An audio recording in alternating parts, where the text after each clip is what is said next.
We're trying to cover up the pain. We're trying to have that item fill the void that is within us. And that is that items like that are me trying to run away from my problems.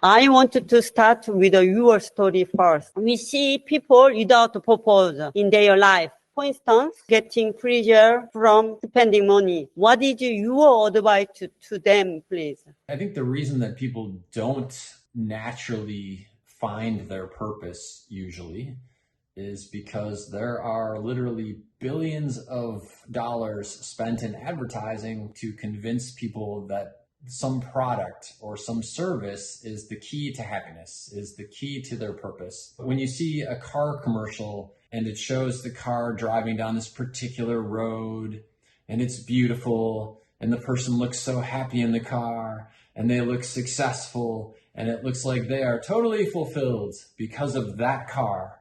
The message that's being sent in that commercial is that if you want to be happy, if you want to feel like you're a real man, if you want to feel fulfilled, all you need is that car. And in my life experience, that's not actually the way that it works. It can feel amazing to drive a nice car, but the car itself is not going to make you feel fulfilled.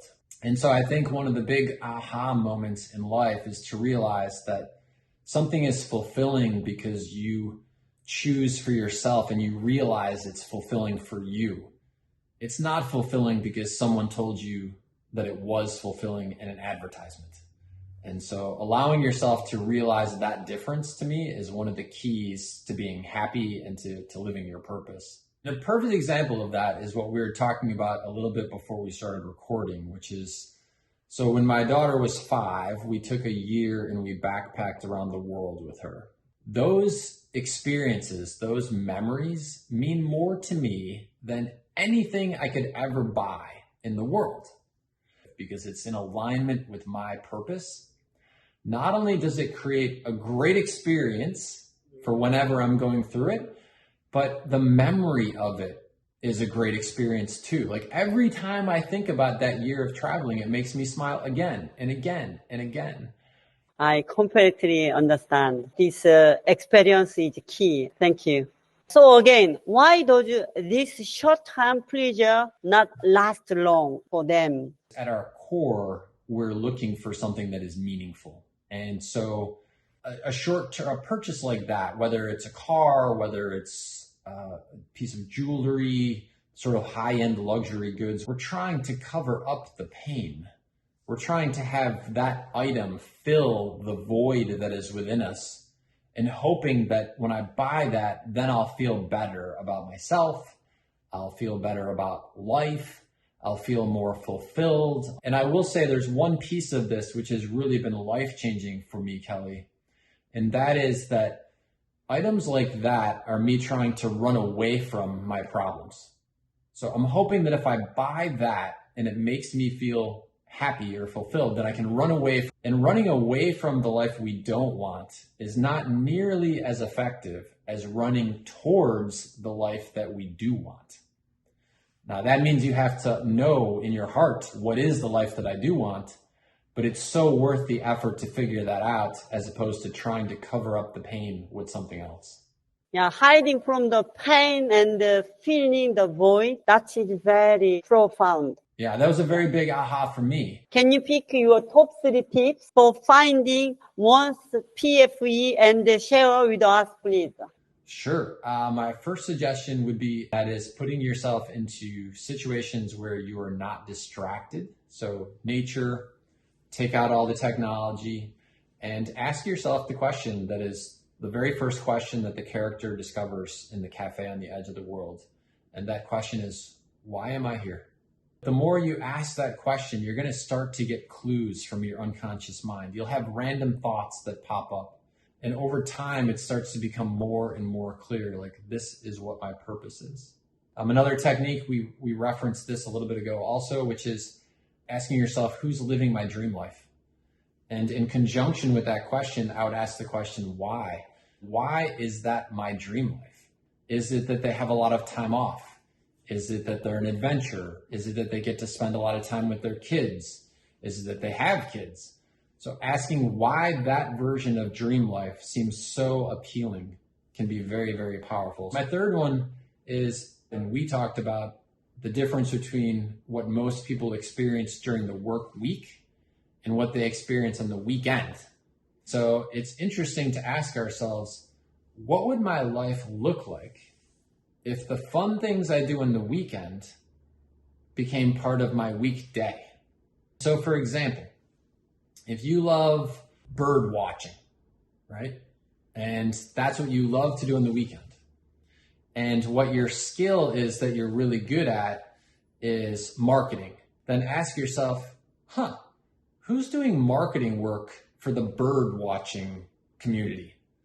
Is someone doing marketing work for websites that have to do with bird watching, or for binocular companies that are involved with bird watching, or for travel companies that do a lot of bird watching?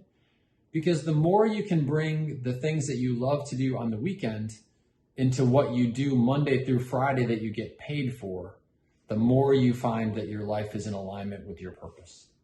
I love the why am I here? I really loved this question. I'd like my audience, they have to really think about that, and then it's very easy to think about that with your books. Thank you.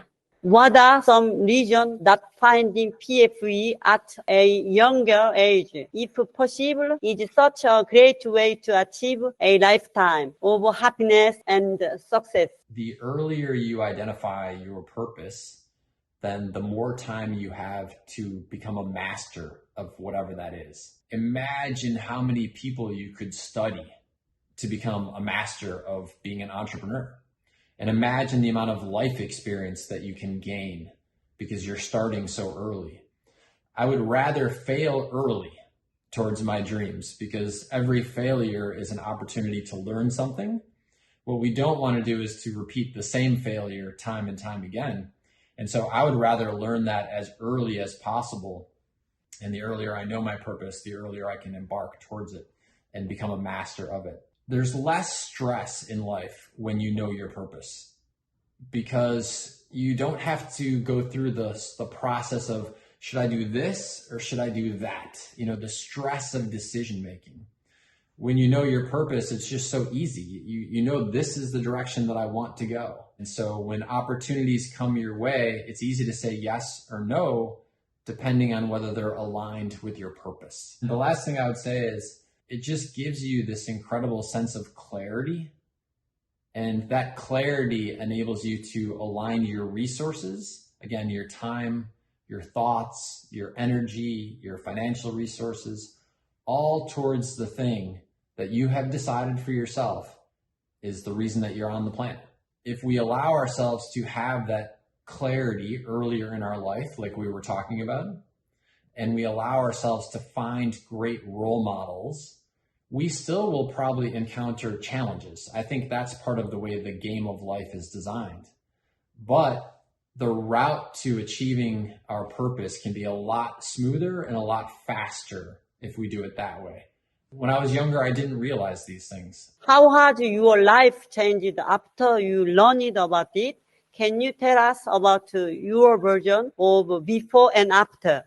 Before, I was just going through the motions. I was trying to make it. I was listening a lot to other people's advice, which can be a good thing when you know the direction that you want to go. But when you don't have your own direction figured out, if you just listen to other people's advice, you tend to just move in the direction they want you to go. I worked as a strategy consultant for many years. I was very good at that work.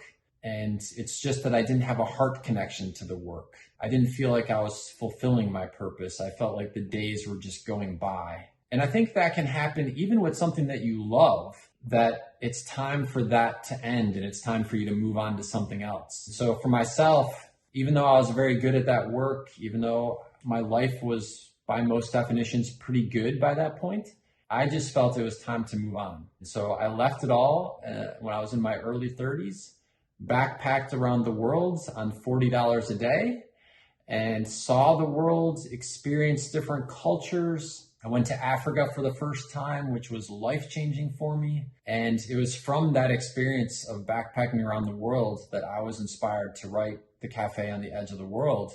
How do you deal with your stress, John, yourself? I have a technique that I've been using for many years now, where I reflect on people who are going through other things in their life. And I say, okay, how important is this thing really that is causing me stress compared to this other situation? I think the larger our view of the world is, the less our stress feels like. This is one of the wonderful things about being a traveler, because being a traveler opens your eyes to the world. I remember I was in Cambodia and I was traveling as part of the trip with my daughter. And there was this young girl outside of one of the temples, and she was selling pineapples. And this kid, she was probably like 7 years old. She had this super sharp knife. She'd rip off the top of the pineapple. She was cutting up the pieces, putting it in bags, selling it. She's taking money. She's cutting more pineapples. She's doing her sales pitch to people. And I thought to myself, this kid is an unbelievable entrepreneur. And here she is, at 7, having to do that in front of a temple. She'd be in school right now in the middle of the day. And here's this kid hustling so hard to make ends meet, probably for herself, probably for her family. And so I keep those people in my memory, Kelly. And when I feel like, oh, I'm having problems, I reflect on those people and I think my problems are not big problems. Thank you. I want to give my story, small story. When I was young, I was very poor. When I want to go to high school, my parents said, Kelly, you don't go to high school because if somebody go to high school in this house, it's going to be your brother. Even though I was a little bit better because we have 6 kids, we was very poor. And they have the choice, one of them go to maximum. And then these people have to help you, the other family. And then I was left my hometown when I was 15 years old. My mom gave me $10. I worked hard 8 hours per day in manufactory for made the white shirt. And the night I go to high school for 3 years. When I am not good, I think this moment, I grow a lot from this moment. And I go to Japan alone without any money. I come Paris for study fashion design without any money. Your story, you had to be incredibly courageous at a very young age. Why do we have these challenges in life?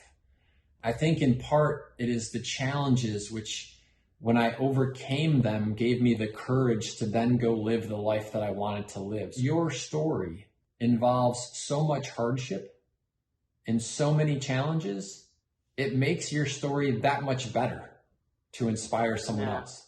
What book have you inspired you recently? Can you share with us, please? So lately I've been reading, there's an amazing author called Nelson DeMille and another author called Lee Child. He writes a series called Jack Reacher. And I think it's very easy in life to be like, well, why are you reading that stuff? Like, it's just stories.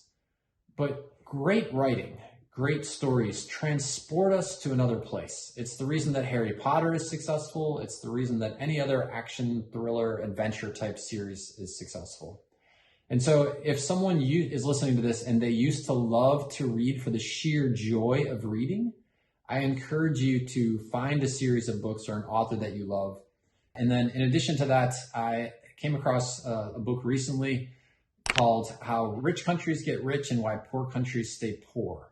There's a lot of interesting insights in there about being an entrepreneur, about controlling your own destiny in life. If you're like my brain, I think anybody who reads it is going to get a lot of ahas there about the importance of controlling your own destiny in whatever ways you want to do that. What other projects are you working on these days? Thank you very much for that.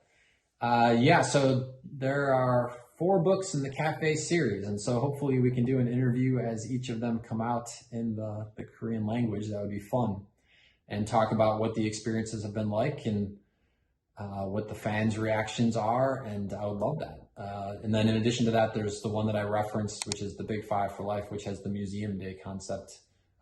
In addition to that, the types of projects I'm working on, I started a podcast called the John Strzelecki Audio Experience. Thank you so much, John. Talking to you in person was even better. We appreciate your time and your compassion. Thank you. Thank you very much. Thank you, Kelly. So I'm very, very grateful that you've shared your story and for talking about your courage. And thank you so much for having me on your show. Thank you. Thank you, John.